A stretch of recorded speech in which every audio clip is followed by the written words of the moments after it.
Hey, y'all. That's the name of Adam Wainwright's album, by the way. It's the Randy Karraker Show on STL Sports Central, presented by DraftKings, where the crown is yours. Matthew Rocchio, Randy Karraker. Did you know that there's a song called Hey, Y'all? I went and saw Wayno in concert the other night at Worldwide Technology Raceway. He was really good. It's like coming out with your first rock album and it's Let's Rock. Yeah. Hey, y'all. Could you go anything more just like standard boilerplate than Hey, y'all? No, that's the name of the song. But he's got a burgeoning music career. He's a multi-talented dude, Adam Wainwright is. Hey, we've got a lot coming your way here on this edition of the Randy Karraker Show with Matthew Rocchio, Wilson getting us on the air here. We want you to chat with us because we always love to do that. Cardinals lose in Seattle. A lot of stuff going on roster-wise that you may or may not like. We're going to talk a little bit about Monday Night Football, a little bit about Eli Drinkwitz, but we're going to start with our focus on the Cardinals who lost in Seattle. Randy Arozarena with 4 RBIs, had a 3-run homer. 5-3 was the final. And the final runs of this game scored in the fourth inning, and the Cardinals didn't score after the fourth. Now, why is that number popping out to you, Randy Karraker? Well, because they had 5 guys throw 1 scoreless inning each, and the Cardinals did get their runs early on. And then I looked it up for the season, and the Cardinals, they don't score in the first, they don't score in the ninth a whole lot, but in between they score pretty well. Cardinals have outscored their opponents in 3 of the 9 innings this year. But I just think it's interesting that in these last 2 games in Seattle, the Seattle bullpen has really taken charge. They have that vaunted rotation, right? And so you've seen Brian Wu, you've seen George Kirby last night, and you get Logan Gilbert today. And I'm just intrigued by the fact that the Cardinals haven't been able to score after the fourth, and they have not really hit the starters hard, but they have knocked the starters out of the game. And we also talked about this. Their pitching, the Cardinals pitching, that is, gets absolutely annihilated early in the games. Yeah. And the offense also apparently doesn't show up too much in the first inning as well. Second and third inning apparently just fine, as we saw over these last few games. But the first inning, apparently the Cardinals offense also does about the same job as the pitching job and doesn't show up to start the game. It's incredible. The Cardinals have been outscored 90-42 in the first inning of the game. 90-42 is an insane discrepancy. It's their worst inning by far. Yeah. And it's just, it's one of the many markers of this team is why they are not a winning ball. Well, and I wonder when I see stats like that, offensively and defensively, and I don't know if this is the case, but you wonder about game plan, right? You wonder about preparation to face a starting pitcher, or on the other end, your starting pitcher facing the opposition. You made the point when Brant Brown was talking about Jordan Walker's inability to deal with relievers that his batting average against relievers is actually higher. His offensive output is better against relief pitchers than it is against starters. So I have no idea whether or not that's the case, but I think the numbers are intriguing. The numbers completely throw me, but you put yourselves in a bad position, which means you're usually losing games out of the gate in the first inning. Then you have to fight back for the next 3 or 4 innings. But then your team, is it a depth factor? Is it seeing good relief pitching? Like, other than Jordan Walker, most players are worse against relief pitching than starting pitching. Like, what is it that makes the offense just completely evaporate after the 6th inning, especially in the last month and a half? That points to me either a combination or a very stark problem in this team, the team's depth, the team's approach against relief pitchers and things like that at a whole team level. And that's the other thing, is one of the things that fascinated me about that Brant Brown interview that Cam X did over on the Gas House Gang is that most people just ignored Brant Brown talking about the whole team's philosophy and the broken part of their philosophy where it feels like they're just guessing at pitches or they're trying to lock in on one pitch and ignoring the entire approach aspect of things as major league pitchers. They're going to sell out for pitches and things like that. Like, we didn't hone in on the fact that there's multiple people on this team whose approach is broken. And one of the reasons that you don't hit as well late is because you use the word depth. When you're missing Donovan, when you're missing Burleson for a period of time, when Walker is not hot, when Gorman is not hot, when Arenado is not there or not what he was, you just don't have an awful lot of hitters. And when you have everybody back, theoretically, you should be better. But the Cardinals are dealing with that now with a lot of injuries and a level of depth that I think they thought was better than they had. I mean, you've just DFA'd Garrett Hampson. You've been trying to fill that number 26 spot on the roster all year long, and it's just not a very deep squad. Well, the good thing, though, is as we're going to get in throughout the first half of the show, I'm not really worried about the other injuries or the depth in the squad over the next month or so. I'm really confident in what's going to happen over the next month. Well, I think you should be, because you've got a couple of things happening. Yeah. Number one, Masyn Winn is going to be just fine. Sunshine. Okay. Good? Masyn Winn's got a torn meniscus. Sunshine. So Well, yeah, let's just let him keep playing, play through it, show his toughness, be a hero for a team that is essentially 500. My thing is, and this is coming from, he spoke to the St. Louis-based reporters. I pulled all of this from Katie Woo's fantastic reporting on The Athletic. Mhm. So he sidelined with a knee pain yesterday, and they did reveal that he has a meniscus tear. Mhm. But they also revealed that he's going to play through it before having arthroscopic surgery in the offseason. And according to the reporting, again by Katie Woo on The Athletic, they do not believe that there is risk for further damage, and they do not believe there's any part of the 2026 season for Masyn Winn which will be in jeopardy. Randy, at no point in the last 20 years have the Cardinals ever told us an injury is going to be completely fine and it's gone completely the other way, right? Wait, no. It's never happened before, has it? Well, it seems like when Chris Carpenter got hurt on opening day of 2007, and they said, no, he'll be fine. It's just discomfort. And then he wound up having to have Tommy John. That wasn't so great. When Lance Lynn pitched down the stretch in pain in 2015, and then a month later, the Cardinals determined that he had to have Tommy John surgery. I don't think that was that great. They've had some other issues with injured players that have not performed well. Go back last year to the back injury that Nolan Arenado had. How long did he deal with that before they had to set him down? About a week back. Oh, there you go. But they had to set him down. And I think we're all, well, look at the way Arenado performed this year when it looked like he had a sore shoulder. And then maybe a couple of months after we say here, looks like he has a sore shoulder. They put him on the IL with a sore shoulder. Yeah, there's a lot of those things that seem to happen in baseball. And the Cardinals, we focus on them, but it happens a lot with the Cardinals. And listen, I'll give them the benefit of the doubt. Fine. Everything the medical staff is saying is that he will not put himself at more risk and things like that. And I'd say, you know what? You're probably right. But we're not playing for anything this season. Uh-huh. And so let's do what we have been doing over the last decade. Let's be a little risk adverse at the time when it actually makes sense to be a little risk adverse.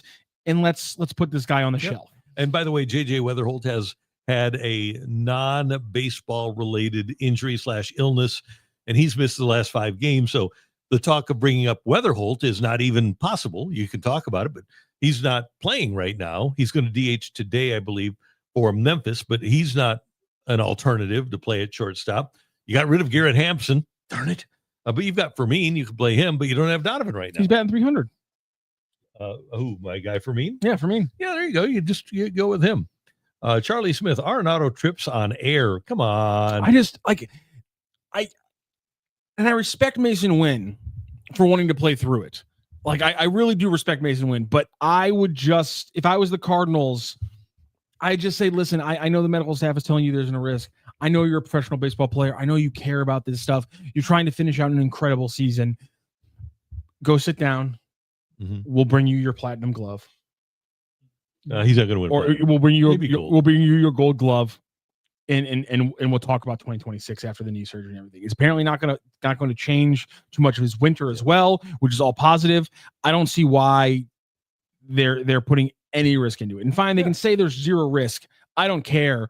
This seems like a short-sighted move from a team that can't decide whether or not they want to be short-sighted or long-sighted continually.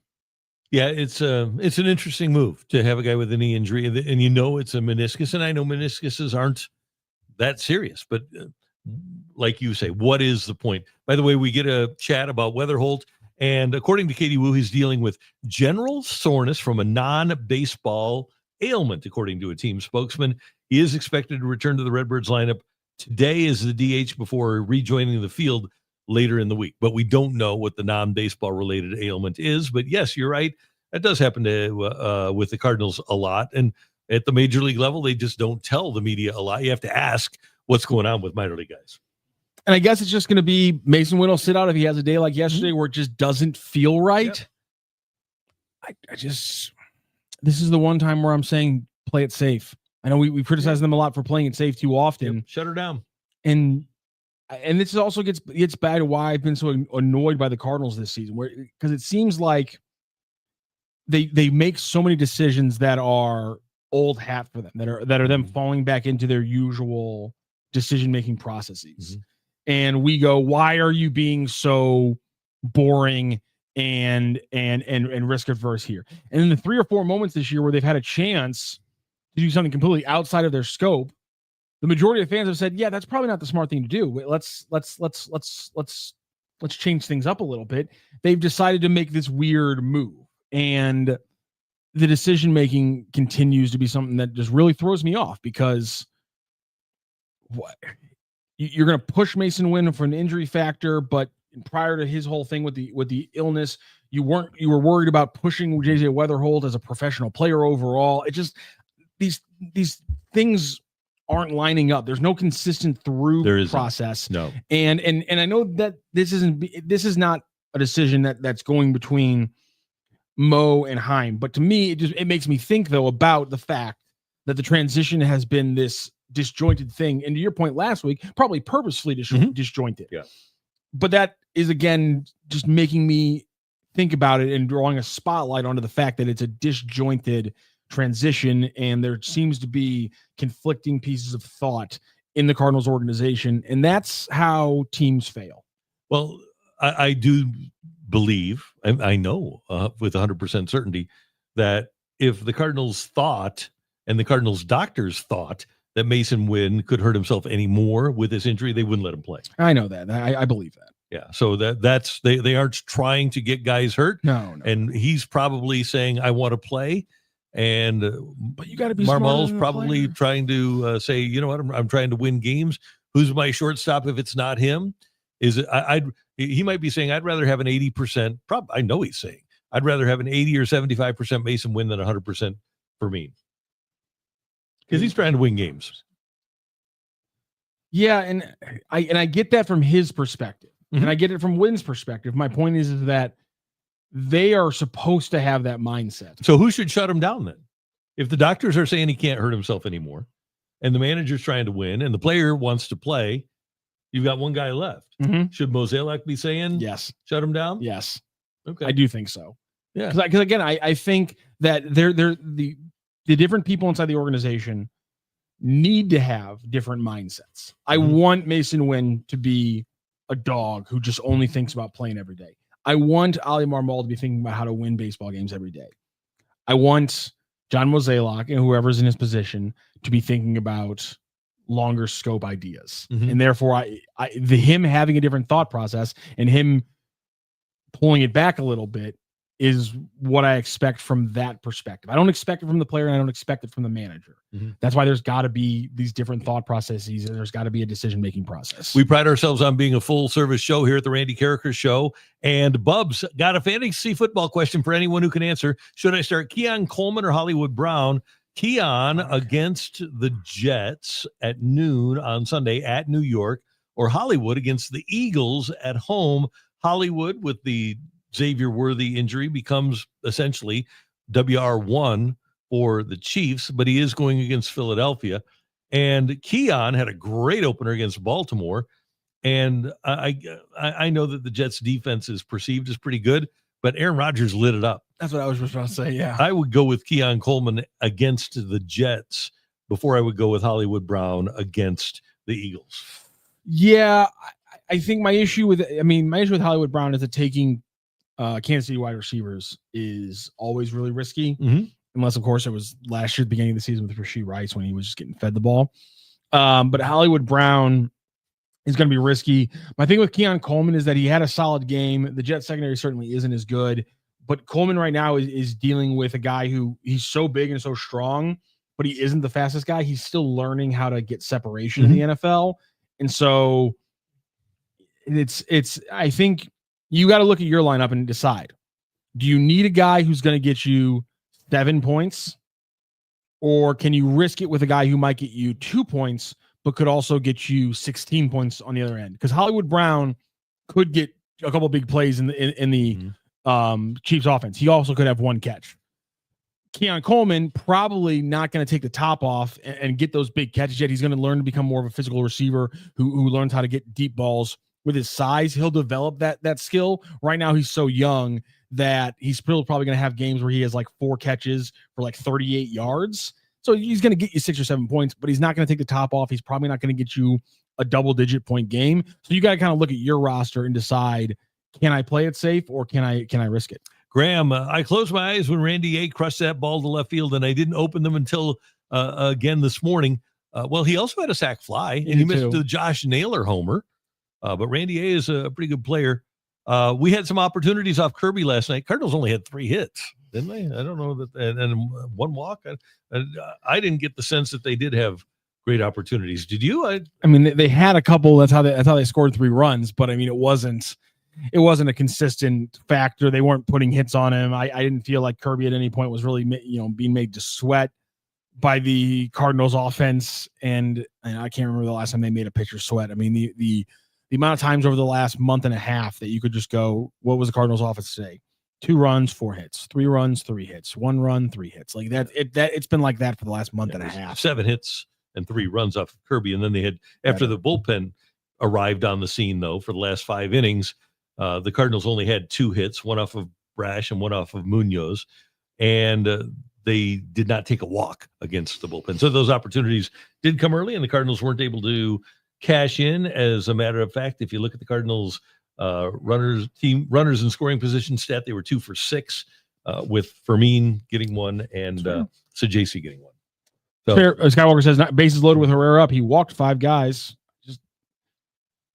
I'm just telling you how I felt that game, and maybe I'm not reacting to the game. Maybe I'm reacting to the Cardinals over the last month and a half. That's 100% on, and that's why I brought it up right there. You're probably right. I'm probably too much in my head about the last month and a half and not paying attention to the moment, because it probably should have felt more threatening. But I'll be honest, I didn't know if I was expecting great things from a lot of the moments where the Cardinals were getting some of those hits. Kirby walked 2 last night, so you like to have your best hitter take advantage of opportunities, but I think, as Matthew would tell you, Seattle's on scholarship too.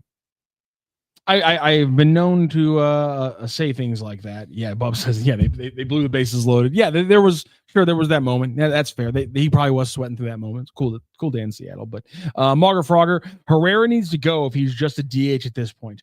Why? I don't like. Are you just also, are you like, I'm August brained about the Cardinals offense? Are you just like NL brained about the DH, where it's like it's a bad thing, and the only way that NL teams used to use the DH is that the one guy who couldn't play the field just was just there for the American League Series? I don't know why the Red Sox never traded David Ortiz. I wasn't trying to do the David Ortiz thing, but you knew exactly where my brain was sitting for a guy who was a Hall of Famer without ever having a defensive position for the majority of his Hall of Fame career. If Amon Herrera is just a really good hitter who can sometimes play left field and not lose you games, I'll take that all day long right now. That's a very good thing for the Cardinals offense. Yeah, and they would need that. Yeah, I'm not going to judge Herrera as a hitter on one bases loaded situation in Seattle. It's he's a good hitter, and if you just look at his numbers or just watch him play, I think you can realize that he's a pretty good hitter. And whether that's as a DH or whether that's as an outfielder, whatever he might want, probably not as a catcher. If he could catch, he'd be super valuable, but he's just not a very good thrower behind the plate. So many modern day players would not want to play. I'm glad he wants to play. Play him. That is Kurt Martin talking about Masyn Winn. Yeah, there's no doubt. If he were JD Drew, he would not be in the lineup.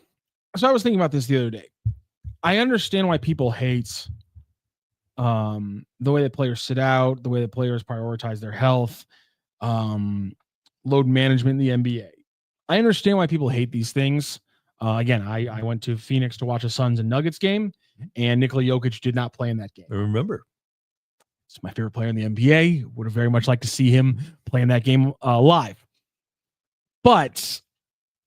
And so I understand a lot of these complaints in the moment. But in this specific moment, I think we need to reverse time a little bit and talk about why load management became a thing in the first place. And that was the San Antonio. Well, no.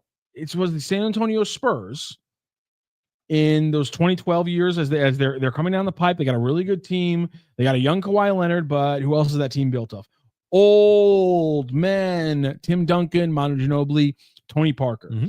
And Popovich, it got played up like he was doing it to thumb his eye at the NBA, but that was a played up prospect. He was sitting those guys because they were old, and he understood that as long as I win 47 games, we'll be in the playoffs, and we'll be able to cook from there. So from the perspective of we're trying as sports to be smarter about how we handle injuries, I think this is different than just wrapping this up with all the other modern day people being too worried about little things. The mascot for this is Kawhi Leonard for a lot of folks. People conveniently forget he has degenerative leg disease that is eating away at his leg muscle every day, and he has to go through massive amounts of physical therapy to keep the muscle going and things like that. Like, it's ridiculous, and I understand why it's become a punchline, but like, there's a reason why he does that. There's a reason why the Spurs did that thing. There's a reason why, despite the fact we all hated it, the Nationals played it safe with Steven Strasburg. There's a lot of reasons why, despite beyond just like the modern day, that you would not play Masyn Winn here. Is my point. But that's based on data for healthy players to keep them fresh for the postseason. And that's one of the reasons the Cardinals have had such success in keeping their pitchers healthy this year, is because they've utilized that data to tell them at what point a player is vulnerable to injury.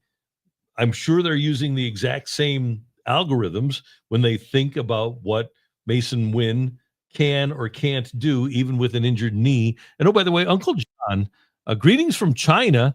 Thank you very much, Uncle John. Greetings from a longtime Cardinal devotee in China.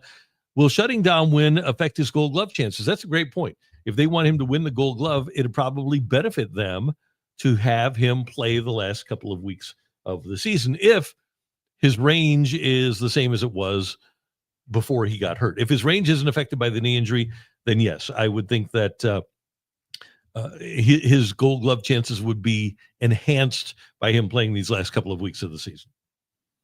So I think that's a good point. And maybe that's something that he and they are looking at. Although if he has a Gold Glove bonus in his contract, probably doesn't because he's still arbitration eligible. But I think it's a good thought. 130 games a little light for a Gold Glover? Well, if you can play the last few, and because the managers and coaches, in addition to the fact that you are getting the analytics now, you're involved in. It would be insane if he didn't win the Gold Glove. If he didn't? If he didn't win the Gold Glove. If he didn't. I mean, he's the league leader in like, not just the position leader, he's the league leader outright, in outs above average. And he's putting together the greatest fielding percentage season by a shortstop in Cardinals history. And I feel like that's a pretty good group to be ahead of. It is. But you never know. You never know what people are thinking. And if the Brewers get one last look at him, the Reds get one last look at him. Actually, the Brewers and Reds would both get two more looks because they play both of those teams twice. No, I'm sorry. It's you got Brewers, Reds, Brewers, Giants, Cubs. So maybe you just want those teams and those managers to get one last look at him. And maybe he just wants to tough it out. Maybe he just wants to play because that's who he is. You know, it's interesting how players can't win, because I remember this happened with J.D. Drew. He tried to play when he wasn't healthy and he wasn't productive, and he got hammered for that. But then when he sat out trying to get healthy so he could be productive, he got hammered for that. And that's why I want to separate it again. I am giving credit to Masyn Winn and criticizing the people above him who I want to make this decision, because I don't want Masyn Winn to have the mindset of, shut me down. I'm completely credit to Masyn Winn. This reporting again makes me respect him more, but it makes me question the mindset of the other people in the organization more as well.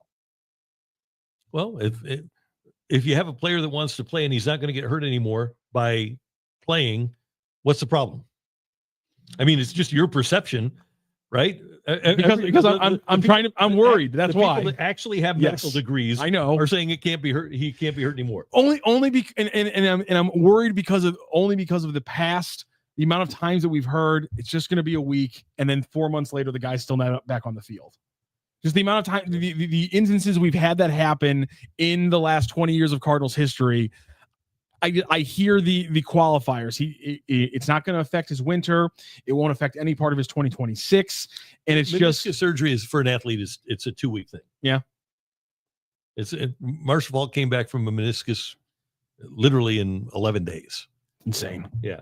So they can do it. Jens, it's a bad team all around with very few bright spots. This team feels like it should win 65 games. That is a great sign, isn't it? That it feels like that, yet they're at 500 and they're going to win more than 65 and have a really good chance to finish 500 this season.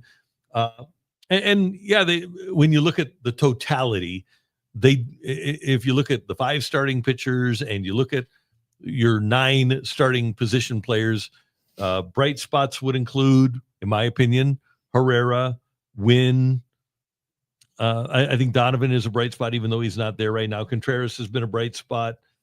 I don't think you have a bright spot among your starting rotation. I think Pages is what he is. Burleson is a bright spot. So maybe 5-6 bright spots on the team. But here's the thing. If the team feels like it should win 65 and it's going to win 81, then what about next year when it feels like it should win 81? Should it win 93, 94 then? We've got it pretty good here. We had that 71 win disaster a couple of years ago, but otherwise, the Cardinals, when you compare them to, I was talking to a Tigers fan this morning, and if you compare what the Cardinals are to what the Tigers have been, I think you got to feel okay about the fact that our very worst season is going to be our very worst stretch of seasons is going to be 1 year where the Cardinals only won 71 games. And if you look at just recent Detroit Tigers history, they had a stretch where they won 74 games, then they won 86, then they won 64, 64, 47, and then the COVID season, that doesn't count, and then 77 and 66. They had a stretch of 1, 2, 3, 4 seasons out of 5 where they won less than 71, which was a complete disaster here. And now the Tigers are back and they have the best record in the American League. But if you think that what we have now is horrible, I think you need to broaden your horizons a little bit. What we have relative to what we've experienced in the past is not good. There's no doubt about that. Yeah. But relative to what other fan bases have to endure, we've had it pretty good. Yeah, I agree with you wholeheartedly. I just don't know if fans will ever care about that. Like I don't know if like the context and the relativity factors are something fans will ever care about. I won't stop bringing it up because I think it's relevant and I think it matters, and I think where you are relative to the rest of the league is an important factor. Mm-hmm. But I just feel like fans don't care about that as much. They want to be vacuumed in on one team, and if that team's struggling in their mind, it doesn't matter if the other 27, if 27 of their teams are struggling. Mm-hmm. If anybody else is doing better than the Cardinals are, they have criticism for it. One thing that the former Rams president of football operations, Jay Zygmunt, told me when people would get upset about the Rams only winning a game 27-21 because they wanted to win 45-7. And we would talk about it because Jay listened to the show I was doing at the time. And he made a great point about football, but sports in general. It's hard to win a game. It's not easy. I was talking to Andre Bellante about this last week, about how hard baseball is and how you need experiences and you need things to go right. And you have to have an extraordinary amount of skill. There's only 23,600 people in the history of the world that have donned a major league uniform. So it's hard to do it. And then it's really hard to play at a really high level. And I think it's kind of disingenuous to think, okay, well, one thing applies to only the Cardinals, but it doesn't apply to the rest of the world. It doesn't apply to baseball, right? So what affects the Cardinals what affects the Twins or the Reds or the Guardians or the Royals or the Pirates, that shouldn't affect the Cardinals. Well, yeah. How do you make that determination? We're all basically the same city. So how do you make the determination that what affects a half a dozen other franchises shouldn't or doesn't affect the Cardinals? I think that's rather disingenuous. And again, we're lucky in the market that we have that our team isn't more like those franchises. And I think our team is on the upswing. By the way, we got... why isn't the team more like the Braves of a few years ago? I mean, somebody, I don't care about Detroit. Yeah. Well, the thing is, Detroit's a similar market. Also, and we got something else here from Margaret Frogger. The Cardinals operate how the U.S. government does. Promises made, promises failed to come through. Something tells me, well, it's what context matters. Something tells me that there's a fan out there for 25 of the MLB franchises that is saying similar things this year. That is complaining that their team makes promises and they fail to follow through. Yeah. And here's one thing I don't get, because we've got a bright listenership. We've got the best fans in baseball. What did the Cardinals promise you from last October on? They didn't promise you that they were going to be a playoff team. They didn't promise you that they were going to be a winning team. Runway. What the Cardinals said, from Bill DeWitt Jr. to Bill DeWitt III to John Mozeliak to Ollie Marmol, was that they were going to give their young players an opportunity and runway to try to get better in 2025. What have they not delivered on that they promised you in 2025? I think that the Cardinals have done exactly what they said they were going to do. If you heard a different promise for 2025, I'd like to hear what that was, because in listening to them, whether it's public settings where the recorders are on and the notebooks are out, or private settings where there are no recorders and there are no notebooks, I have not heard one instance where the Cardinals have promised anything more than providing players runway in this season. They have done exactly what they said they were going to do. Do you understand then fans who get mad at the weather hole things, or the fact that it was so late in the season when McGreevy got his first start? Oh yeah, I can understand that, especially with the struggles that Eric Fetty endured. But there were circumstances there, and like I've told you, what I was told was they would like at some point, and especially because they have screwed up by rushing players, they would prefer to have a young player deal with some adversity. And J.J. Weatherholt came up. Remember, he came up to AAA this year at about midseason. He's not been in AAA all year long, and he's never had to deal with adversity at a professional level.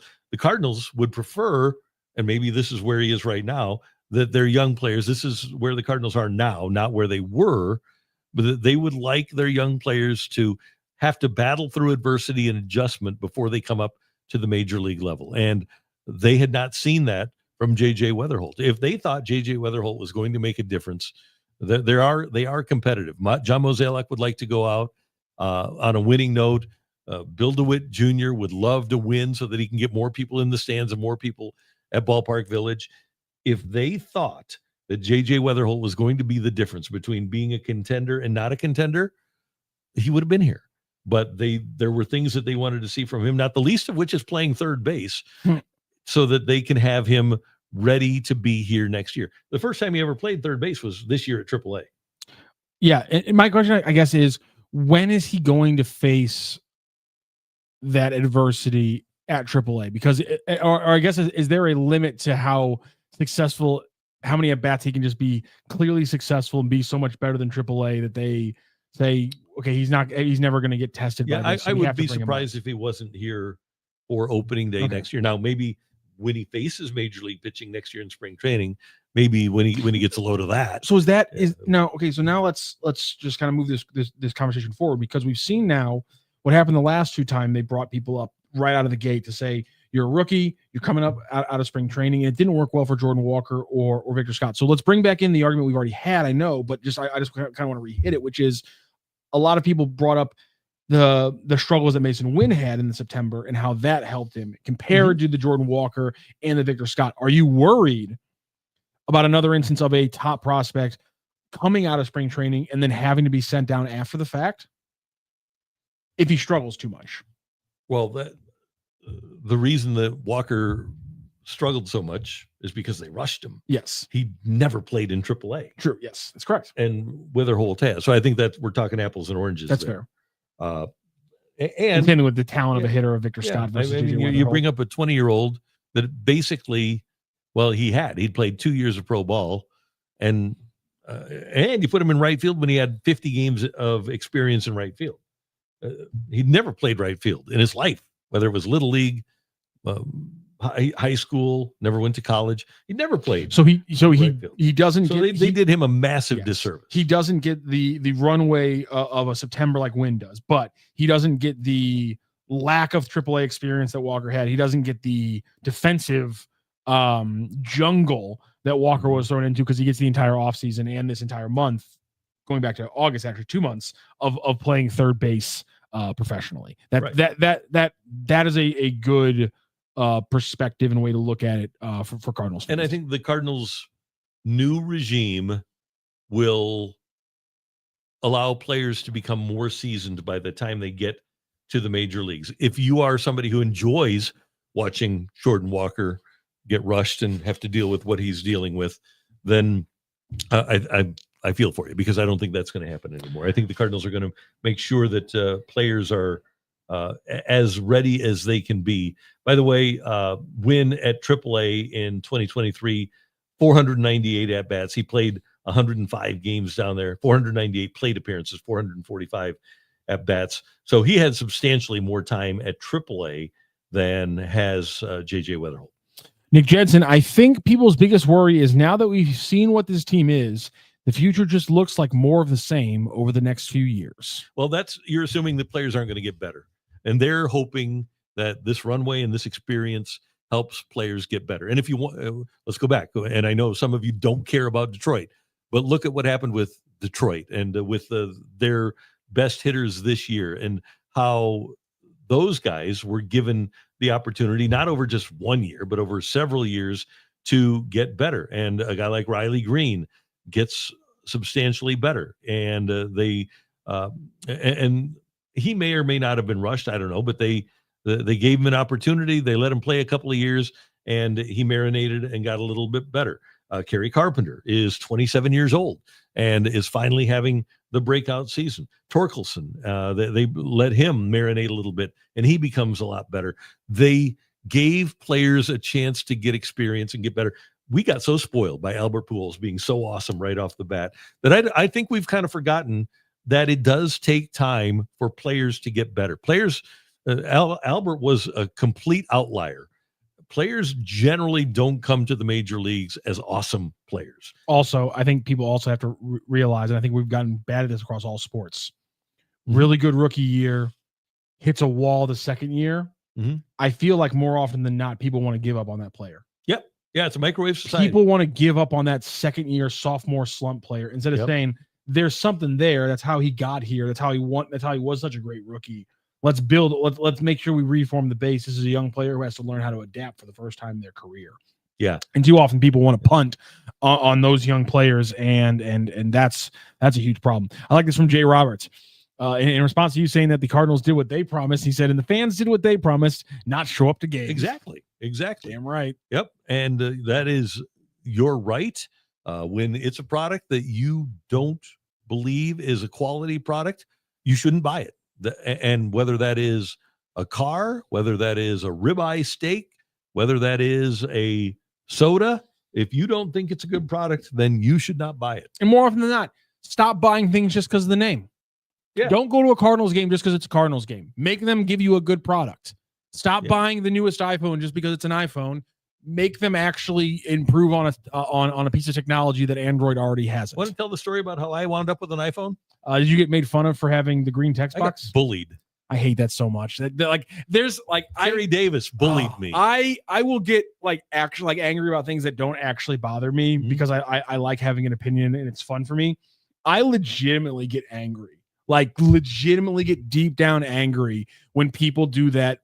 Oh, I don't want a green checkbox. Yeah. I legitimately would there were multiple times in my life where I was using a dating app and I moved from the dating app to texting the girl, Mhm. and she would make a joke. Oh, thank God your text was blue. If it was green, it would have been a problem. Really? It's a No. deal breaker, huh? This is a problem. I'm done with you because clearly you're going to make stupid jokes, or you actually believe that the iPhones are superior and better in some weird way. Get the hell out of my text messages. There you go. This is from our friend Graham, a number 1 texter. If Heim takes the Tampa Bay approach, but the DeWitts provide more free agent firepower than Tampa Bay, I'd be excited for what the product could look like. Well, don't forget that Heim Bloom did 2 things in Boston. They had a decimated farm system because Dave Dombrowski doesn't care about farm systems. He'll trade every single minor leaguer so that he can get established major leaguers. That's why he got fired in Boston. Yet at the beginning of this year, the Red Sox had 3 of the top 12 prospects in all of baseball. Roman Anthony was number 1. Christian Campbell, they gave a big contract to. He's hurt now. He was there.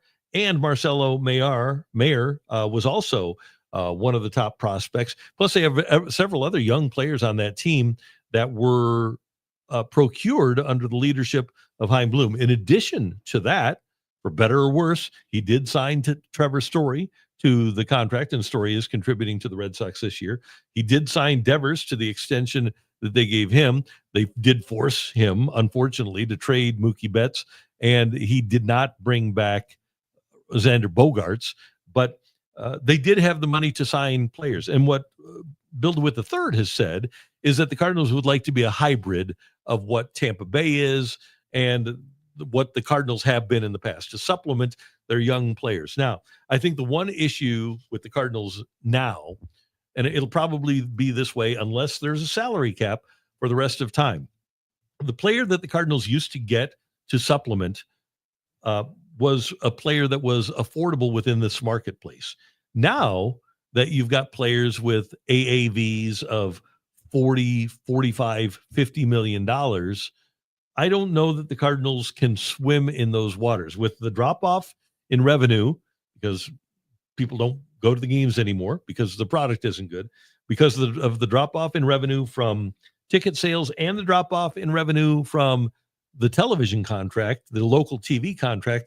I don't think the Cardinals can make that Scott Rowland move anymore, that Matt Holliday move anymore, that Jim Edmonds move anymore, where they sign the player and give them a relatively market contract, maybe a notch below market value for the player to stay here. I don't think the Cardinals, with the way prices for players have skyrocketed in the last 5 or 6 years, I don't think the Cardinals are one of those teams. I think the only teams that can really afford to play in that sandbox are the 2 New York teams, the 2 LA teams, the Cubs, the Phillies, and maybe the Braves. I think those are the only teams that generate that sort of revenue. Do you think that is an issue that ends up being exacerbated or addressed by a strike or a lockout?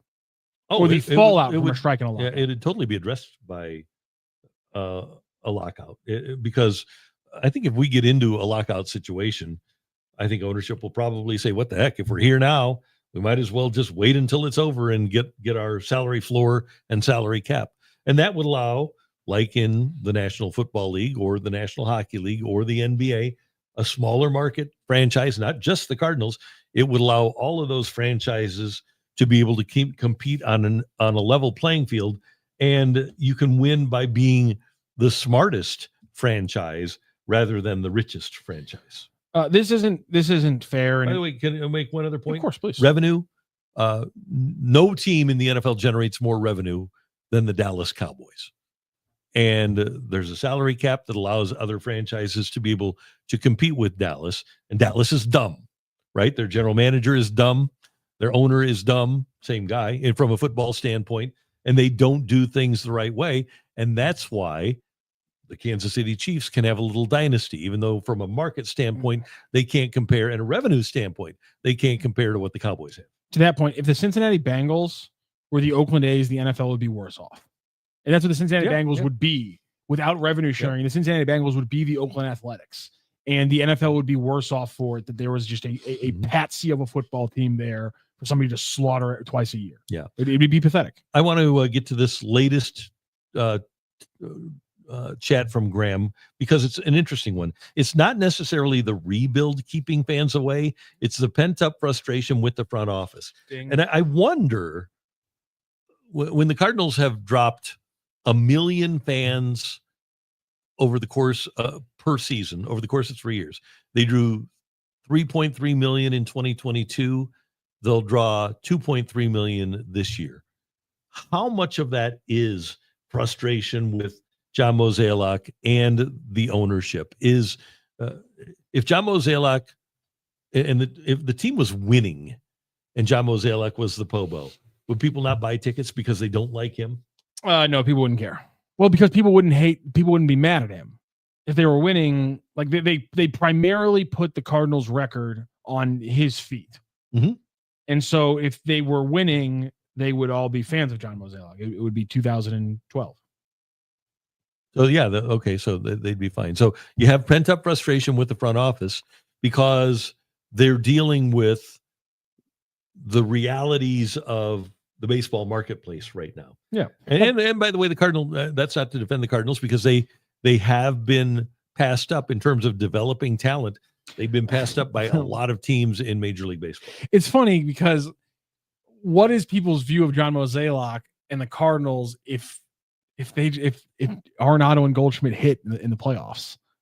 Yeah, if they just had made an NLCS run that season instead of bowing out in the wild card, and those two looked helpless. And if those were the last two big moves of Mozeliak's career, and they would have been the offensive power behind the last NLCS run, I'm not even sure if just the last 3 years aren't completely different just off that one playoff run, and people don't talk about Mo because of the last two moves he made. The most recent Matt Holliday versions didn't work out.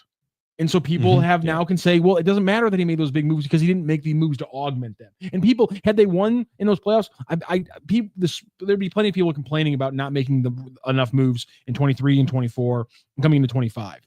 But they wouldn't have, in my opinion, which is a very legitimate feather in their cap about the argument against Mo, which is he made two big moves for Goldie and Arenado and then didn't make enough moves to support that, which I think is correct. I think that's fair. And I think that's maybe the greatest thing you can point to Mozeliak at the major league level. We talked about the failures to continue the minor league, stuff like that. But if you just talk about his additions or lack thereof to the major league level, I think the biggest thing people criticize is not augmenting the team with Goldie and Arenado and wasting those chances. But again, if the players that he got just play better, which he has no control over, we're having a little bit of a different conversation, I think. I think so. By the way, we get another chat, and we always appreciate you joining us here. Yeah, they're killing it. Yeah, you guys are great. Kurt Martin, I'm not sure Jordan was rushed. I think his biggest issue may be work ethic. Well, John Mozeliak said he was rushed, and he admitted that was a problem. Walker played 2 years of minor league baseball. He played in two leagues, low A and high A, in 2021. And in those two, with those two teams, he had 366 plate appearances. Then he had 536 plate appearances at Springfield in Double A in 2022, and then came to the majors, never played in Triple A. By the way, he also played in the Arizona Fall League and had 90 plate appearances there. But we're talking, 536 plus 366, so about 900 plate appearances at the minor league level. I don't think that a high school player can get by unless he's extraordinarily gifted with just 900 plate appearances at the minor league level. I do think that he was rushed by a pretty substantial margin. And just to give you an idea, let's do and Aaron Judge played in college and didn't come up until he was 25. Jordan Walker's 23 right now.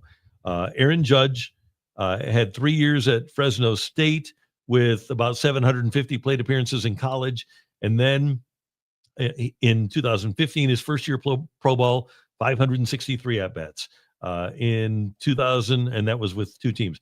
2000, that was 2014. 2015, he has 540. So now we're up to 1,100 plate appearances for Aaron Judge in the minors, in addition to those college at-bats. So we're up to 2,000 at-bats before he got to the majors. And then in 2016, he has 110 more plate appearances at the minor league level before he came up. 410. I'm sorry, I said 110, 410.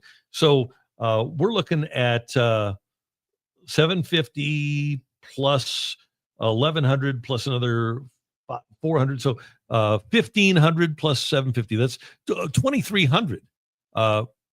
That's a lot more plate appearances that Aaron Judge got before he got to the majors than Jordan Walker had. And then finally, at the age of 24, Judge gets 95 major league plate appearances, and then his first full year gets 678. So we're talking a substantial difference in terms of preparation for a player. And that's just one example. There's a lot of examples I could give you of players that had a great opportunity to adjust, to deal with adversity, to adjust to becoming a professional and not be rushed, and to be a finished product by the time you made it to the major league level. And so maybe it's an issue, a combined issue with Walker. Maybe it's work ethic and being rushed, but I don't think there's any question. When you look at his minor league resume, he didn't have enough time down there before he got to the major league level. I just want to throw this out before we take a quick break. Duvie says, Rock, do a poll on, are the fans staying away because of the current team or because of Mo fatigue? So the poll is now up. I changed it a little bit. Essentially, There's 5 reasons. What is the main reason you're staying away from the Cardinals game? Your main reason, your number one reason. Okay, and I gave him 3 options. Okay. The team isn't exciting / winning. Mm-hmm. Mo is still in power. I don't want to go downtown. Okay, good. Those are the 3 reasons I gave people as their primary reason. You might have a lot of reasons. It might be all 3, but what is your main reason for not going down to the Cardinals? If you've made that decision actively this season, add that I can't afford it. I guess that one matters too. Because I call BS on that one because again, you can do the tickets, you can get cheap tickets, you can get cheap food. Yeah. So just which one of those 3 is your number one reason if you've actively haven't gone to Cardinals games this year? Answer in the poll now. Hey, guess what? If you're in Missouri, you need to get ready because legalized sports gambling is coming our way December 1st. And DraftKings Sportsbook, America's top-rated sportsbook app, is coming soon to the Show Me State, and you can sign up today, and I hope you will, by using that promo code right there, STL Sports. New Missouri customers get $300 in bonus bets when DraftKings launches on December 1st. Download now and place a $5 bet when DraftKings goes live. DraftKings Sportsbook brings everything you need to elevate your game day, including live in-game betting, lightning-fast payouts, and endless ways to get in on the action, all right from your phone. And when DraftKings officially goes live in Missouri, you'll be betting with a sportsbook app trusted by millions of people. It's safe, it's secure, and it has fast money withdrawals. That's why we have partnered with DraftKings Sportsbook. Download the DraftKings Sportsbook app now and use that promo code on your screen, STL Sports, in partnership with DraftKings Sportsbook. Gambling problem? Call 1-800-GAMBLER. 21 plus. Physically present in Missouri. Eligibility restrictions apply. Bonus bets expire 7 days after issuance. Excludes customers who redeem pre-launch sign-up offer. Terms at sportsbook.draftkings.com/promos. Getting a lot of interesting chats here continually from everybody as I put out the poll. The early results from the poll: team isn't exciting / winning has 53%. Mo still being in power has 41%. Lex Luthor coming in here. This is an interesting take here because he says, what percentage of people in STL even know who John Mozeliak is? I'd say less than 20%. Casual fans don't know who their general managers are. Here's the thing, though. I'm not trying to say this is like some special thing that makes these fans incredible and they're better than everybody else's. But the bottom line is, I do not describe Cardinals fans in St. Louis as casual fans. They're not a casual group of fans. Do you know how I know that? The team's bad, and one of the things we're talking about is that no one cares about the Cardinals, and yet we're 55 minutes into this show. We've talked about one thing during this entire show, Randy, and that is the St. Louis Cardinals. These people aren't casuals, Lex Luthor. Yeah. They know who John Mozeliak is, and they're mad about it because they're not casuals. And I think Graham hits the nail on the head here by saying they could have a worse record in 2026, which he probably will, but I go to more games if Heim sets a transparent plan and actions that align with that plan. Within that organization, they understand the problem. I'm not going to say the problem. They understand that there is a messaging problem with their fan base. I think they've heard that again and again, whether it's through surveys with their season ticket holders or surveys of the people that actually attend games. You get those, how did you like your Cardinal experience? I think they understand that there's a messaging problem. I think that Chaim Bloom understands that there is a messaging problem. And I think that's one of the things that will be laid out there once he takes over. I think that there will be a clearly delineated plan and you will know what the plan is and how the Cardinals are going to get to where they want to go. And I think that they know that you're big kids, that you can handle the knowledge that the team is not going to be good as long as you know how you're going to get better. And this year they did not give you a very good idea as to how they were going to get better. They just said, "Hey, we're going to give you everybody the opportunity to watch these kids grow, and we're going to give them an idea, or we're going to give the players a runway." But there was no delineated plan as to how the franchise was going to have a better product on the field. I think you will have that idea, whether you like it or not. I think you'll know how they're going to go about their plan when Bloom takes over. I think that's fair. Cole Bassett's left foot. It's about communication, accountability, and whether leadership seems to understand the emotional investments fans have in this team. Emotional investment is a big thing, and accountability is a big thing, because it did take a long time for Mo after the Arozarena trade, right? It took him a long time to own that. He did. He said, "That's on me. We've got to get better at that."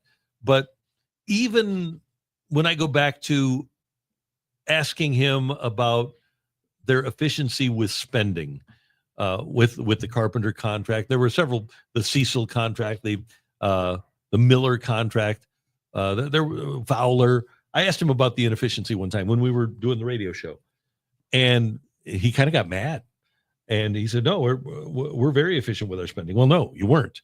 And they continued to defend that. And I think when you're a quarterback, when you're a coach, when you're a general manager in any sport, and when you're a closer, just take accountability. Say, "Yeah, this is on me. If you allow a home run in the ninth, hey, this is on me." If you're a general manager and you lose good players, or the players that you sign don't help you win, say, "Yeah, that's on me." I think people actually appreciate that more than somebody who will try to explain it away and say, "Well, we need to do a better job." I think if somebody owns it, they'll be fine. The Rams used to have a great PR man by the name of Rick Smith. Great guy. He was with the Rams. He was with the Chargers way back in the day in San Diego. By the way, you tell me your name is Rick Smith. Mm-hmm. You don't believe it? No, I just assume you're in witness protection. Oh, that might be. With a name like Rick Smith? Rick Smith.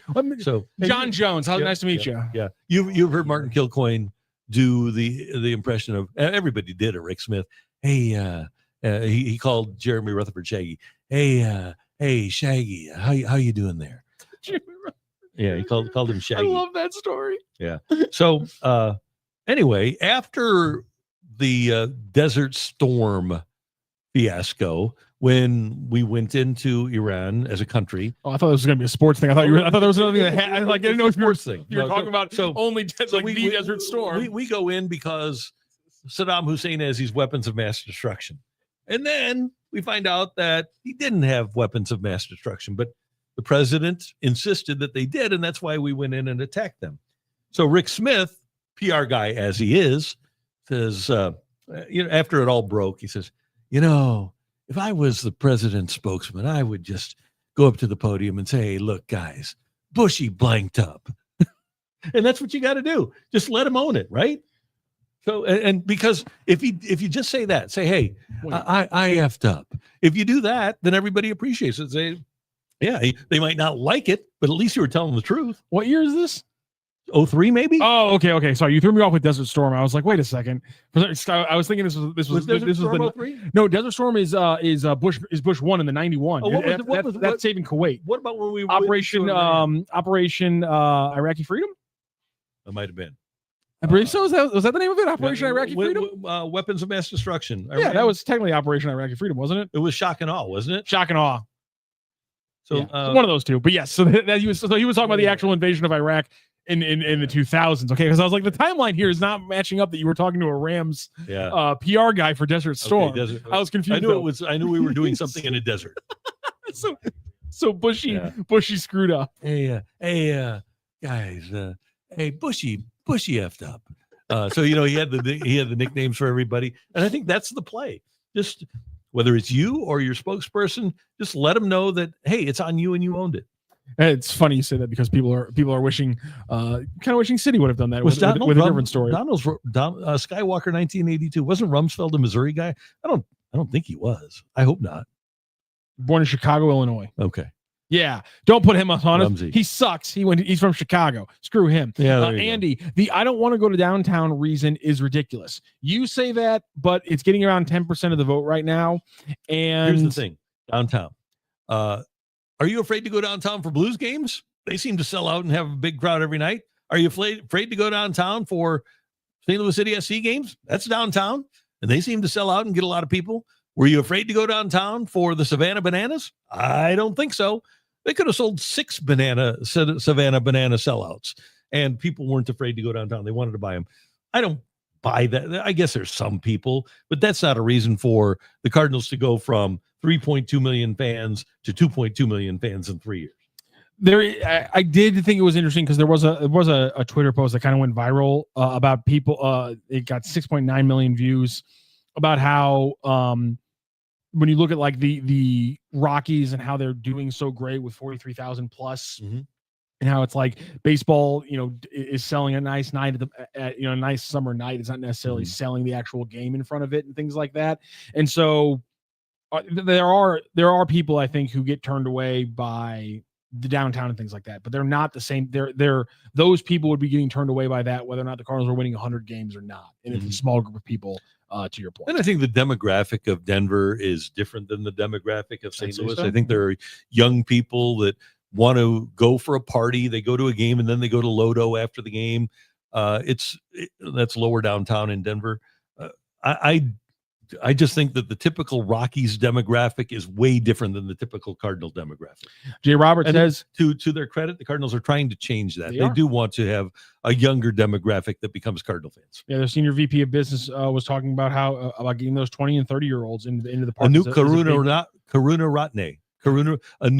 Karuna Ratne, great guy. The fact that Randy has the courage to say his last name shows that he's a better person than me. Anouk Karuna Ratne, excuse me. There you go. It's not just about the not winning. The truth is there is nothing exciting about this team. No player on this team excites anyone. Yep. And my response to that was, Masyn Winn's an exciting player. Yeah, but he's not a player you buy tickets to watch. Who do you? Sluggers? Yeah. So here's let me go back through my history, because in 1974, which would be 51 years ago today, Lou Brock stole 104 and 105, broke Maury Will's all-time single-season stolen base record.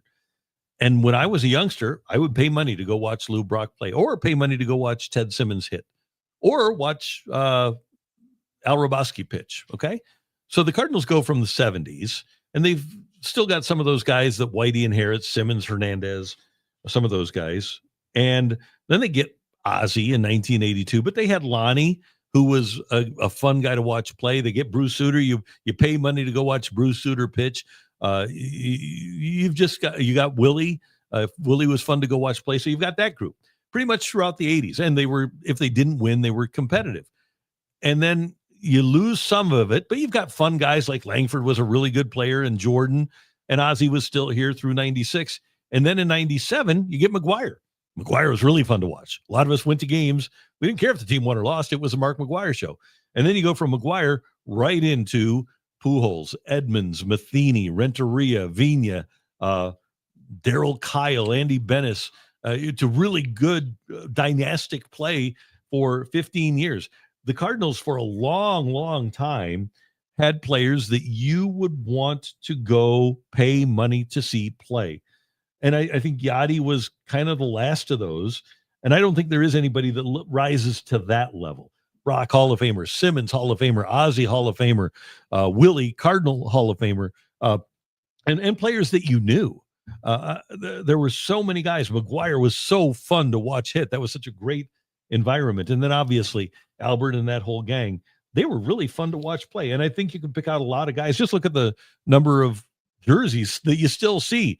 27 Roland jerseys, 5 Pujols jerseys, 4 Molina jerseys. You still see 25 McGuire jerseys. You still see 1 Ozzie jerseys.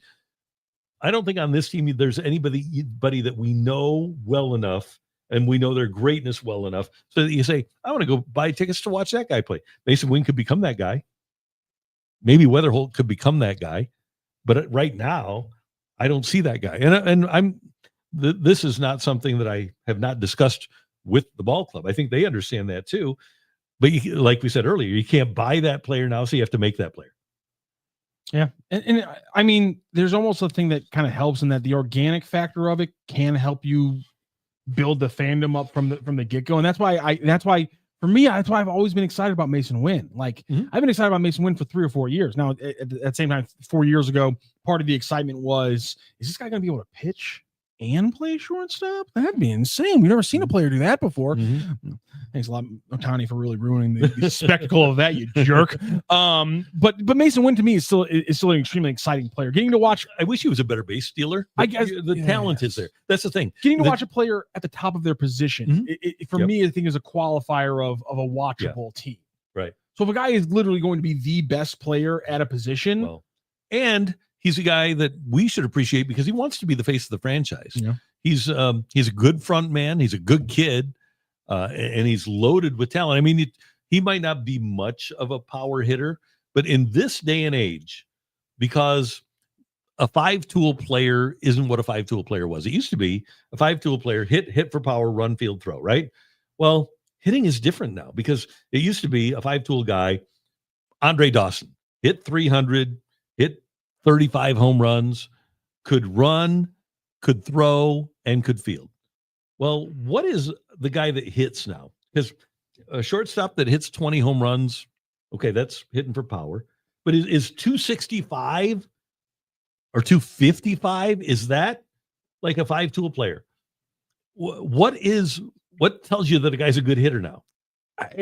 I would still count a guy. OPS? I would still count a guy hitting 275 as a potentially 5-tool player. Okay, so that's So he hadn't hit 275 yet, but maybe he will. Hit for power. If he gets to be a 20 home run guy, he can run. Although he doesn't steal bases, he can really run. I don't want to run and steal bases. I got an arbitration to deal with. Well, that's true. Good point. But I think the 5-tool player has changed, and baseball's kind of caused the 5-tool player to go away. I think all of Masyn Winn's tools have the chance to be well above average. So he could be a really exciting player and a winning player for the Cardinals. But right now they just don't have those guys, and that kind of sucks. Redcon 1, I was in shock and awe and an Iraqi freedom. We figured out in the first 2 months that Bushy effed up. Thank you for the chat and thank you for your service. Yeah. Hey, Bushy. Yeah. Topher rocks. The downtown problem is part of it, but a lot of people think they will be mugged walking to the gate. It's so silly. It's fun and very safe around the ballpark. At the same time, we do get chats from Eric Ledford who says, I go to day games.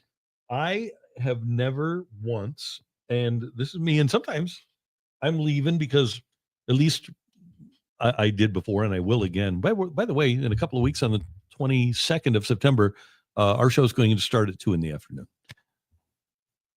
Are you shocked? Sorry, I was doing the shock face for everybody. Oh, okay, good. Wait, what? Well, so that we'll be able to actually go to games. What? At night. But I've never walked out of Busch Stadium and felt unsafe.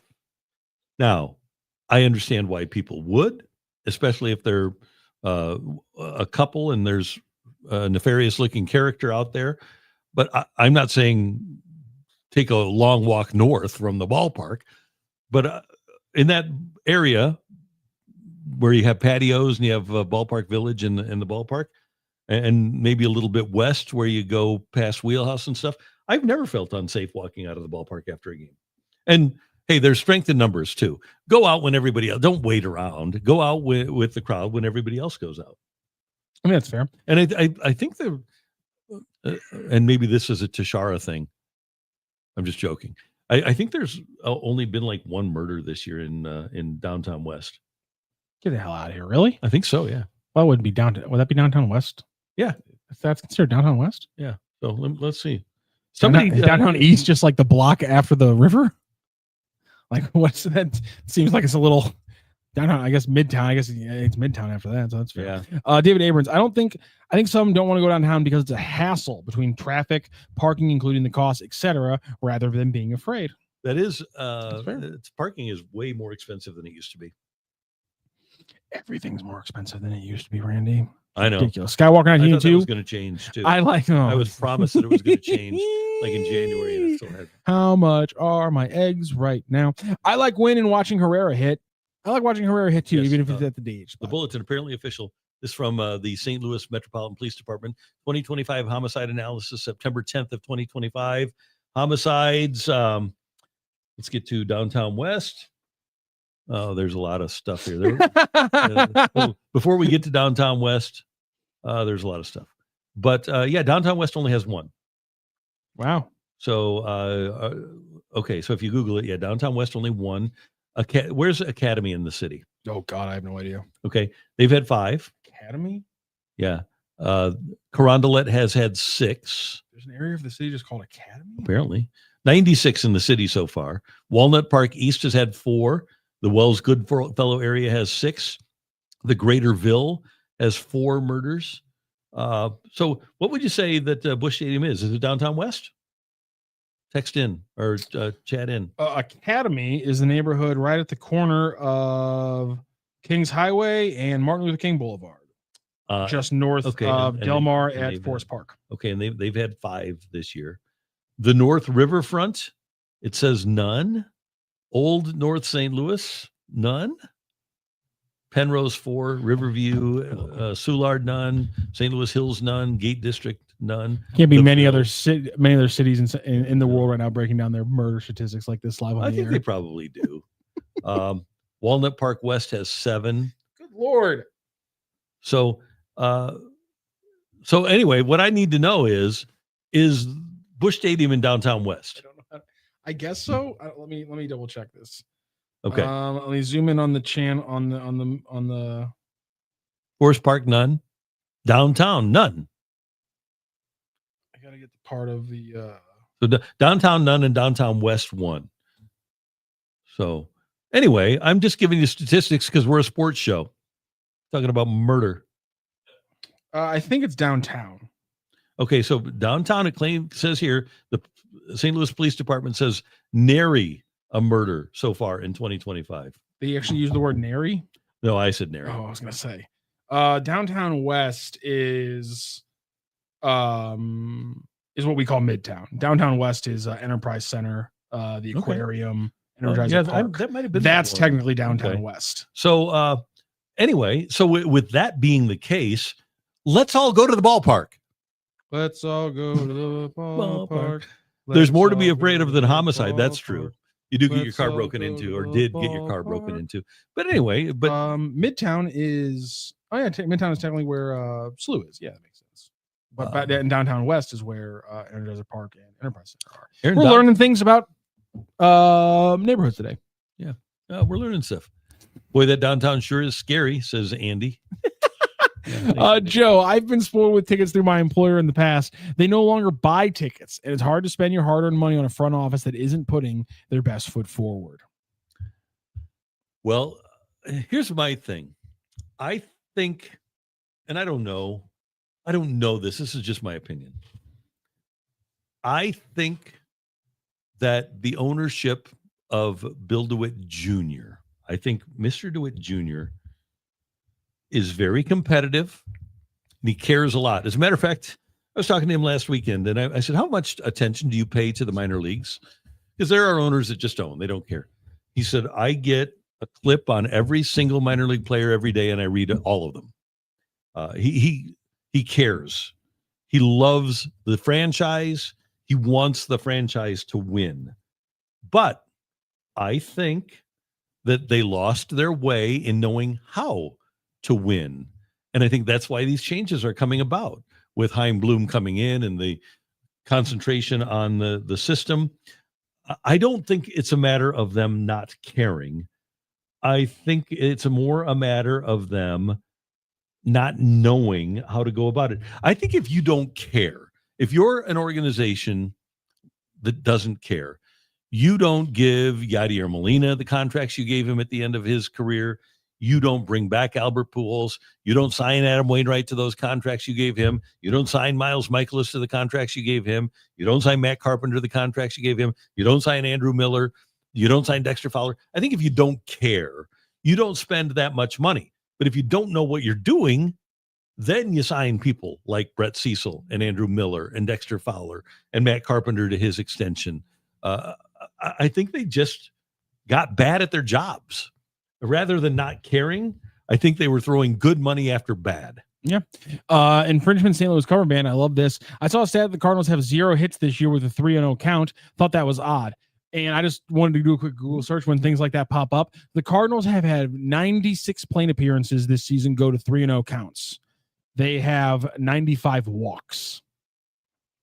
They have 1 at bat, technically, against a 3-0 count. Oh, wow. Because 96 the plate. That makes sense. 96 plate appearances, So, yeah. 96 plate appearances against the 3-0 count have turned into 95 walks. So essentially, every time they're taking the 4th pitch in a 3-0 count, they're throwing the ball. Yeah. They're not taking. So that's why they don't. Yeah, so that's why they don't have any hits. I just you threw that out there. I was like, that can't be true. It is true, but it's because technically, according to Baseball Reference, they have 1 at bat against a 3-0 count. They have 96 plate appearances and 95 walks. Yep. Aaron Dodson, please, sir. The DeWitts need your bank account number. They have my address. They can just send me a check. So, but Aaron, if you can please give me your opinion. Aaron's been very mad about the DeWitts this entire day in the chat. And that's fine. But if you can give me your opinion as to what has happened, because obviously the expenditures have been there. The production has not been there. So if you could tell me how they don't care. Are they signing bad, expensive players on purpose?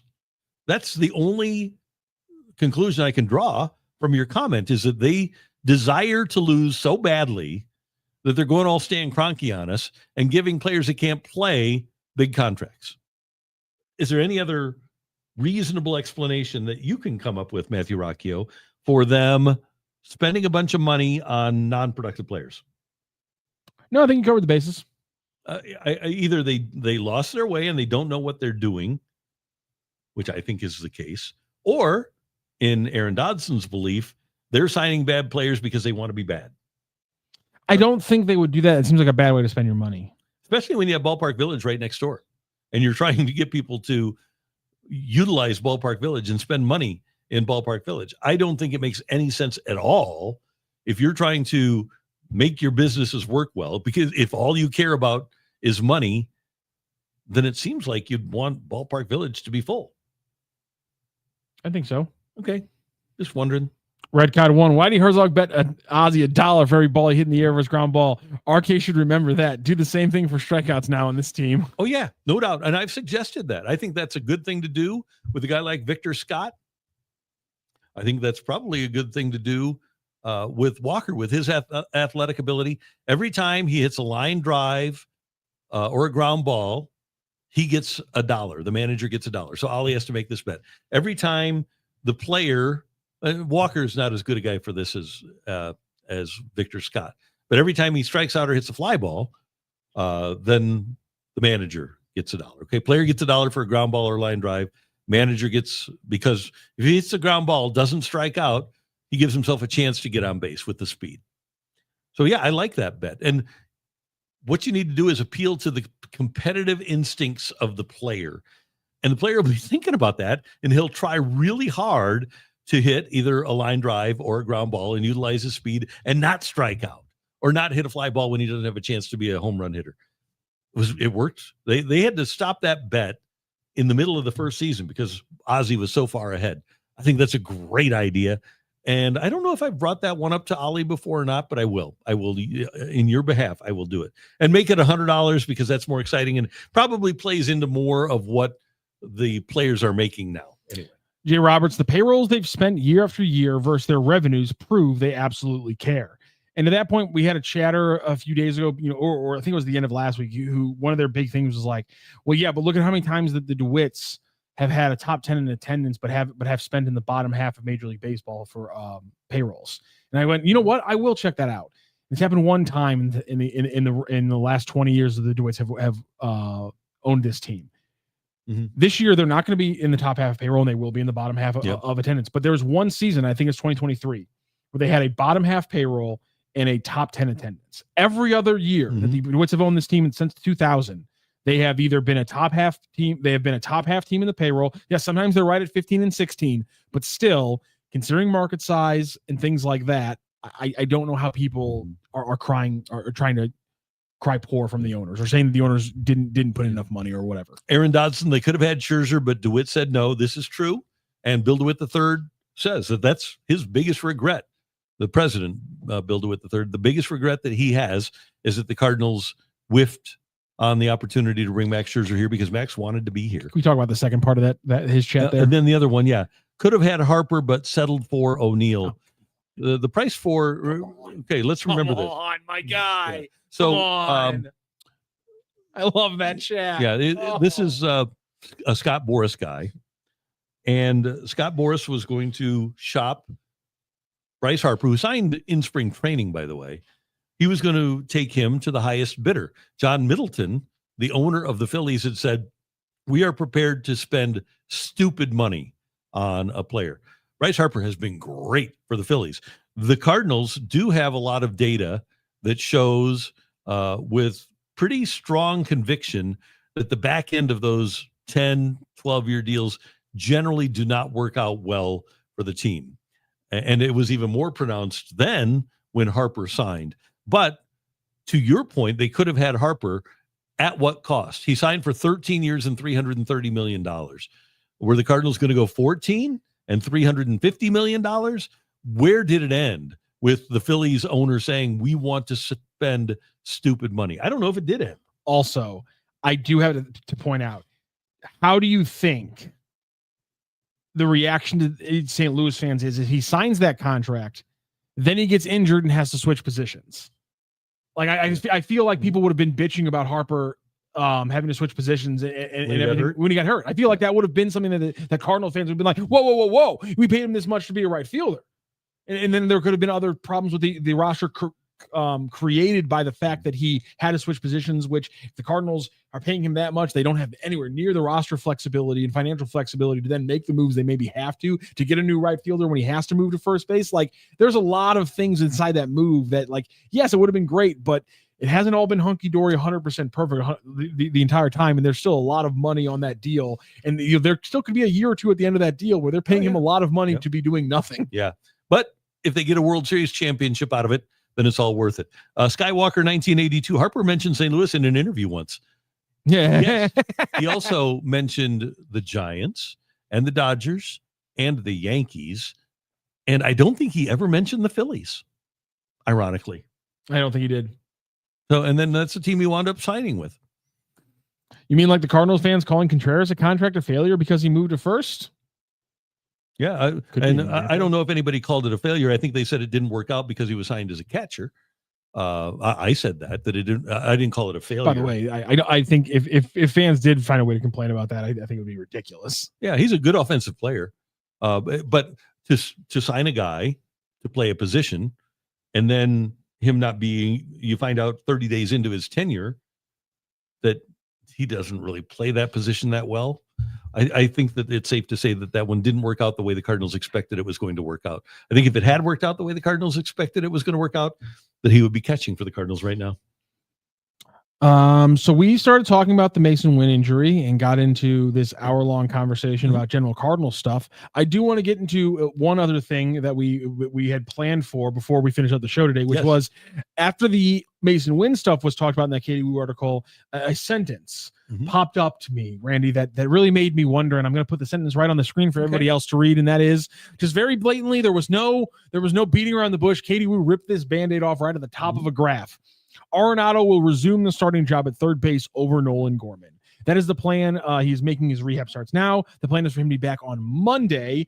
And of course, according to Katie Woo, no reason not to think she's not going to be 100% right on this one like she always is. Arenado will resume the starting job at third base over Nolan Gorman. I am baffled's not the word because I should be surprised, but I'm not. I think that this is respecting a veteran and maybe having a little bit too much respect for the veteran and not having enough respect for your own process. I think the Cardinals, and I don't know who this comes from, but I do know that Mr. DeWitt generally does have a great deal of respect for veteran players. I don't know if it comes from the top or if it's an Ollie thing or Mo. I have no idea where it's coming from, but the only thing that I can really come to grips with in terms of an excuse would be that we're doing it out of deference and respect to the player. Yeah. Who wanted to be here, who had multiple opportunities to leave and didn't. Remember, he forced the trade to St. Louis and then could have opted out 3 different times and gone to Houston last year and wanted to be in St. Louis. And my guess would be that they don't want the word to get out that, man, St. Louis is an organization that you do not want to go to because they will not treat their veterans well. Where did you stand? Let's rewind the clock back to 2012. About 13 years, Randy. Mm-hmm. And when people were saying you do not take a veteran starting spot away because of an injury, Alex Smith earned that job, and Colin Kaepernick did a fine job backing it up, but that is Alex Smith's job, and he did not lose it on the field. So therefore, he should not lose it because of an injury. Where did you stand on the whole not letting a veteran lose their job to injury in that moment? Well, it depends on how well the replacement's playing, right? Because were you ain't going, that the truth? Yeah, were you going to bench Kurt Warner because Trent Green lost the job because of an injury? I don't think so. No. So I think there are circumstances. I mean, Lou Gehrig for Wally Pipp, and the definitional one was were you going to send Albert Pujols down when Bobby Bonilla's hamstring got better? I don't think so. I think the circumstances dictate what you do there. Yeah. And obviously the circumstances that have been presented by Nolan Gorman have not caused the Cardinals to say, we've got to play him and we'll do what we can with the other guy. He volunteered to play first a while ago. Maybe we'll DH him a little bit. Gorman just has not done enough, I don't think. And I'm a Gorman honk, as you know, but I don't think that they have done enough. He's done enough for them to say, yeah, okay, we're going to toss this guy off to the side. I think they'll try to toss him off to the side after this season, try to move him, but not right now. Yeah. What do you think? I wanted Gorman. I wanted, in the same way that they're making this move, to your point, potentially to show deference to a veteran. I think it's more beneficial to this team to show confidence in Nolan Gorman and tell him that, even though the strikeout numbers have peaked back up over the last 6 games, that we don't like to see that, but over the last, and again, Bernie criticized me for saying just the last 3 months, just talk about this whole season at this point with Nolan Gorman. You've shown us that your work at the plate and your approach is the exact work we wanted to see. Mm-hmm. You showed us that your work in the short time frame over the last month and a half at third base, as you've improved, is what we wanted to see. Rewarding young players for putting in the effort, putting in the work, and getting better is more important, I think, almost every time than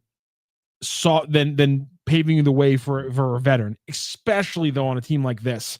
I think rewarding Nolan Gorman for that kind of work is more important than respecting Nolan Arenado for his career. And maybe he'll get an opportunity at second base a little bit. Maybe he'll get some DH opportunities. I would be surprised if they wouldn't give Gorman at bats. Yeah, but it'll just be not at third base. And we did get a chat, and we do appreciate your chats every day. This has been great to talk to you guys.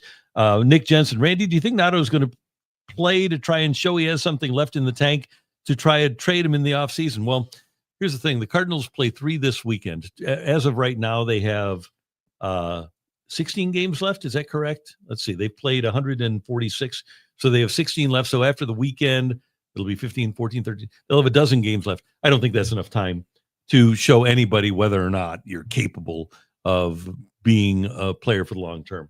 But I don't think it matters what he does in the last 12 games. I don't think that'll cause another team to say, yeah, he's worth taking the risk on. I don't know. They're away from Busch Stadium in a lot of those games.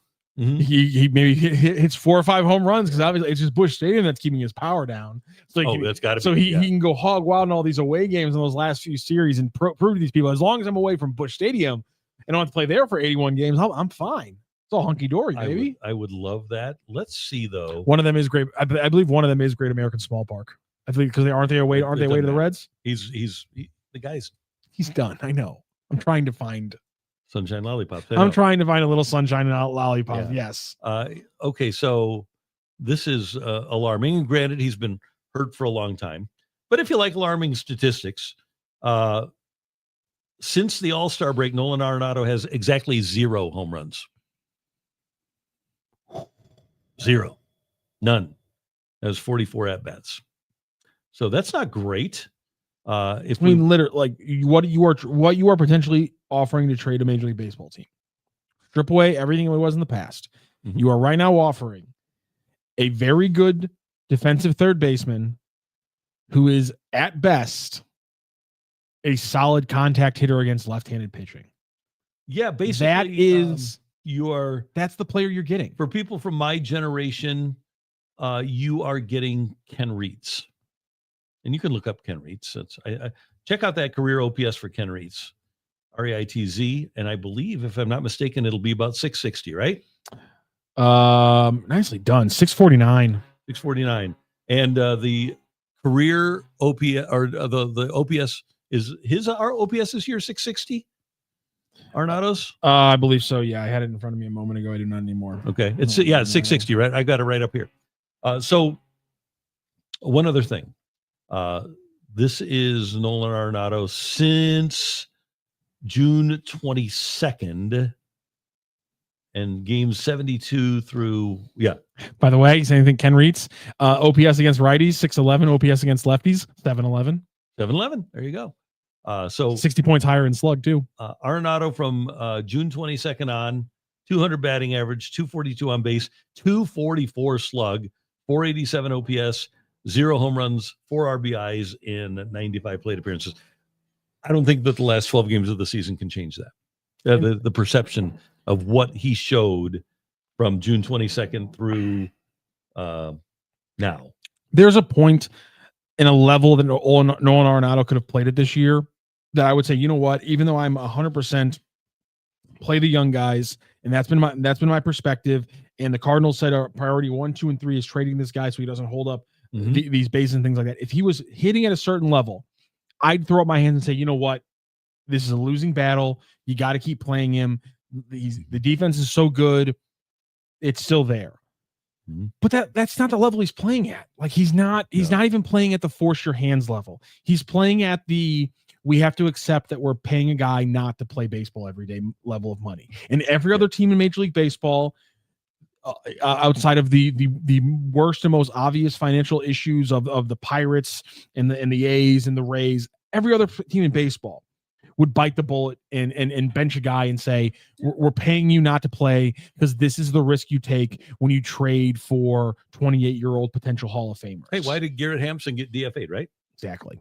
By the way, Jay Renegade, our buddy, I haven't brought you up today, and we appreciate you being here. As long as I'm not noticing Gorman at third base in a bad way, I think he should be playing. And he has played reasonably well after those first 2 or 3 games when he was just getting back into the groove. I agree with you.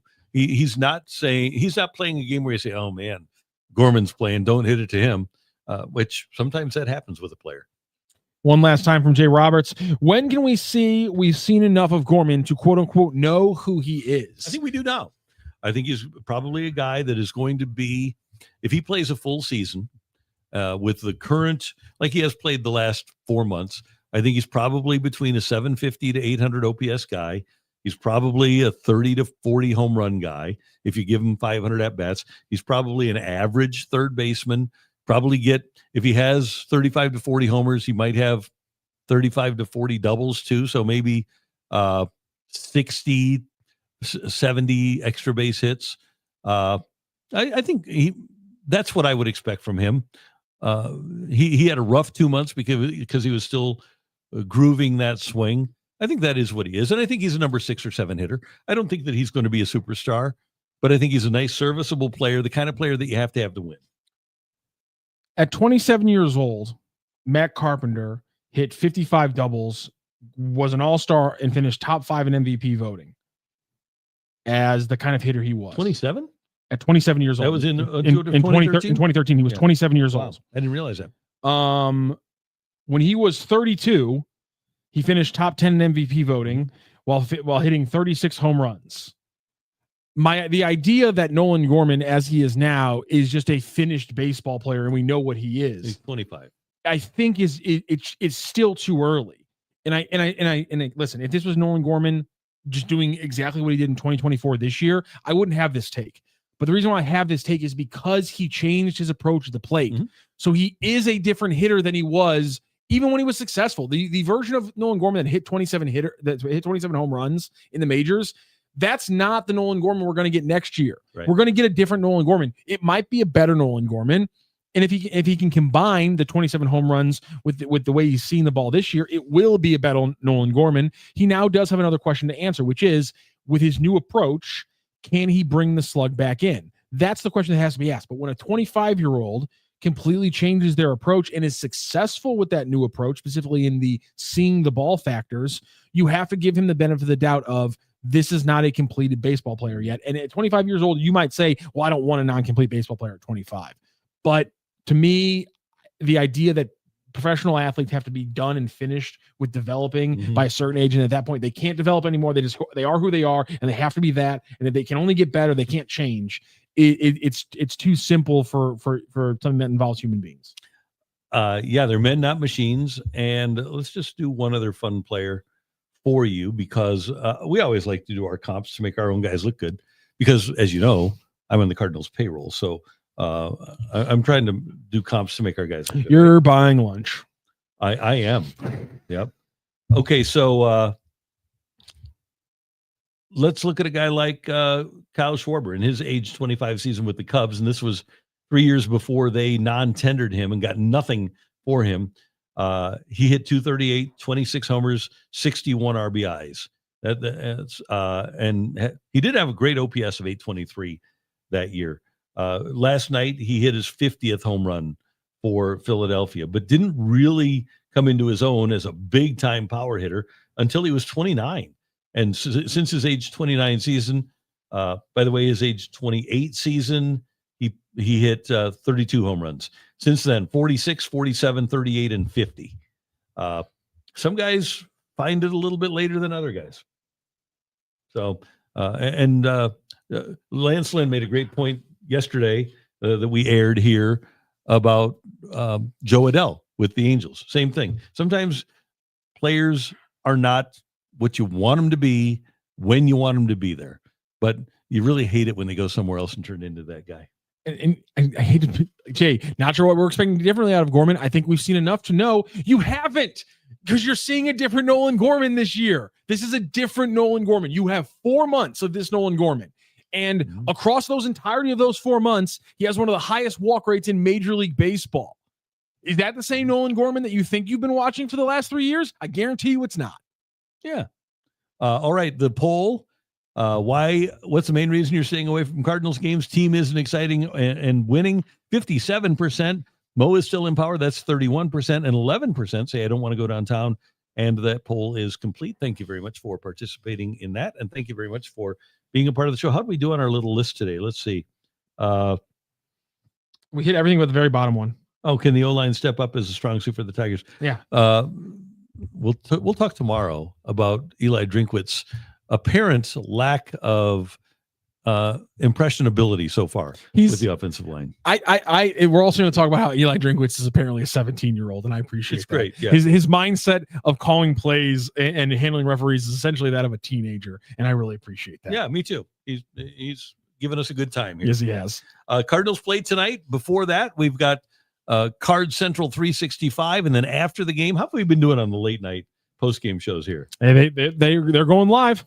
That's good. They're getting broadcast. That's what we like to hear. I'm not sure how glassy-eyed and groggy they are before or after that show, but nonetheless, they're going live. Well, be a part of it. And don't forget, you can check out everything we have to offer at stlsportscentral.com. You can subscribe to the newsletter, get a lot of great information there. Subscribe to the YouTube channel, which you're on right now. Just use your subscription, hit that button, like this video, and follow us on all the socials at STL Sports Central. Listen. They're drilling through the floor. We got to go.